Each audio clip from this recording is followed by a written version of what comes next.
അതെ, ഇവിടെ അഡ്മിറ്റ് ആയിരുന്ന ഒരു പെൺകുട്ടി പുറത്തേക്ക് വരുന്നത് കണ്ടോ? പേഷ്യൻസിനൊന്നും ഞങ്ങൾക്ക് അറിയില്ല സാർ. ഒരുപാട് പേര് വരികയും പോവുകയും ചെയ്യുന്നതല്ലേ. അല്ല, ആ കുട്ടിയുടെ നെറ്റിലൊരു ബാൻഡേജ് ഉണ്ടായിരുന്നു.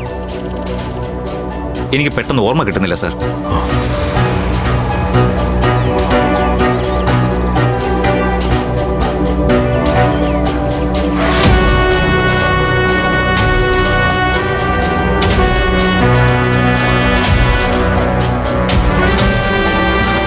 സ്വാമി, ആ കുട്ടി തെറ്റിദ്ധരിച്ചിട്ടാണ് ഇവിടുന്ന് പോയിരിക്കുന്നത്. അതെനിക്ക് മാറ്റണം.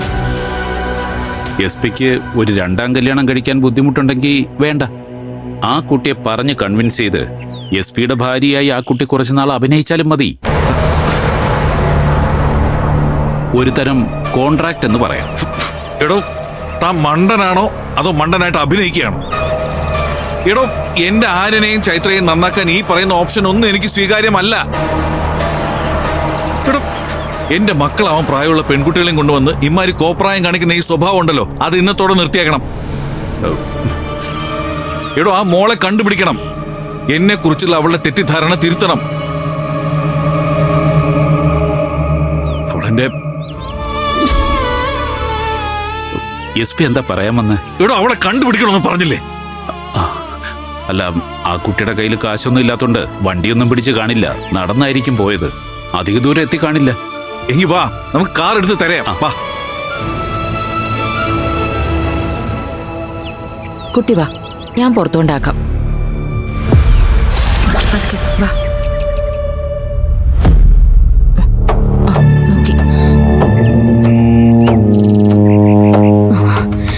എന്റെ ദേഹത്തുണ്ടായിരുന്ന ഇത്തിരി പൊന്ന ഇത്.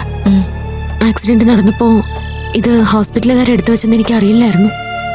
പോയെന്ന് കരുതിയത്. എന്തായാലും ഇനി ഇത് പണയം വെച്ച് എനിക്ക് വീട്ടിലെത്താലോ? അത് വേണ്ട, ആകെയുള്ളൊരു പൊന്നെ കയ്യിലിരിക്കട്ടെ. വീട്ടിൽ പോകാനുള്ള പണം ഞാൻ തരാം.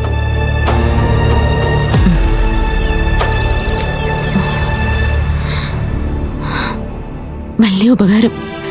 വീട്ടിൽ ചെന്ന ഉടനെ ഞാൻ ഈ പണം അയച്ചുതരാം. അയ്യോ, ഇതൊന്നും തിരിച്ചു തരണ്ട. ഇവിടെ നിൽക്കാൻ വേണ്ടി എനിക്ക് ആവശ്യത്തിലധികം പണം സ്വാമിനാഥൻ സാർ തന്നിരുന്നു. ശരി ചേച്ചി, എവിടെയെങ്കിലും വെച്ച് കാണും.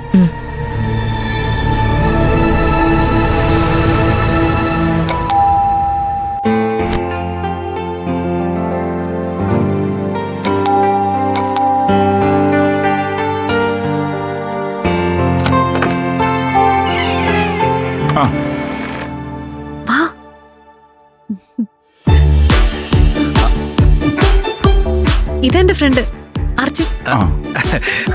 Hello uncle. അങ്കിളോ? അങ്കിളല്ല, ഇത് എന്റെ ഏട്ടനാ. ഓ, എനിക്ക് തെറ്റിയിട്ടൊന്നുമില്ല. ഏട്ടനും ഏട്ടത്തിയാണെങ്കിലും നീ അച്ഛനും അമ്മയും പോലെ അല്ലേ ഇവർ കരുതുന്നേ. അപ്പൊ എനിക്ക് ഇവര് അങ്കിളും ആന്റിയും തന്നെയാ. അല്ലേ?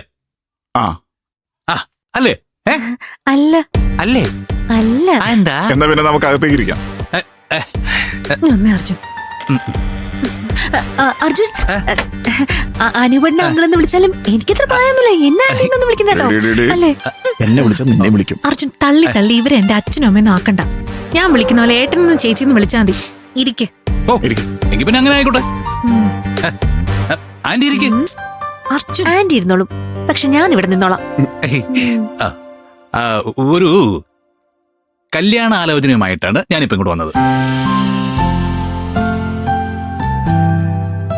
ഇതിങ്ങനെ തന്നെ വരുമെന്ന് ഞങ്ങൾ പ്രതീക്ഷിച്ചിരുന്നു. മാളു, ചായ എടുക്ക്.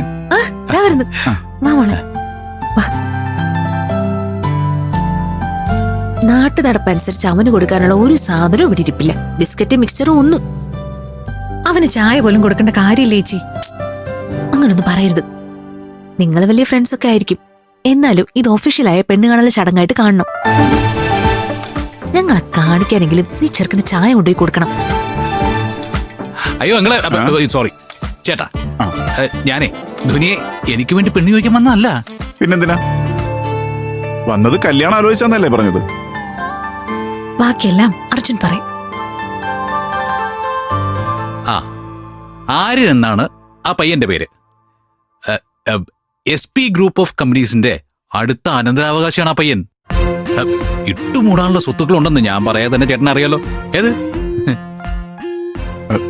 മാളു, ചായ ഇട്ടില്ലേ? പാല് തീർന്നു. ഷോ അയ്യോ എനിക്ക് പിന്നെ കട്ടൻ ചായ മതി, എനിക്കതാ ഇഷ്ടം. ഓ, ഒരു ചായ. ഏ? വെറുതെ വിഷയം മാറ്റാതെ നമ്മൾ പറയാൻ വന്ന കാര്യം പറഞ്ഞു തീർക്ക്. ആ അപ്പൊ ഏട്ടാ, ആ ഞാൻ പറഞ്ഞു വന്നത് എന്താണെന്ന് വെച്ചാ, ഈ നിൽക്കുന്ന ധ്വനിയെ കണ്ടതും ചെറുക്കനും ചെറുക്കന്റെ അച്ഛനും ചെറുക്കന്റെ പെങ്ങളും എന്തിന് ചെറുക്കന്റെ വീട്ടിലെ കാര്യസ്ഥം പോലും ഫ്ലാറ്റ്. ഞങ്ങളുടെ കുടുംബത്തിലേക്ക് മരുമകളായിട്ട് ഇവൾ തന്നെ മതിയെന്ന് അവർക്ക് ഒരേ നിർബന്ധം. അല്ലേ?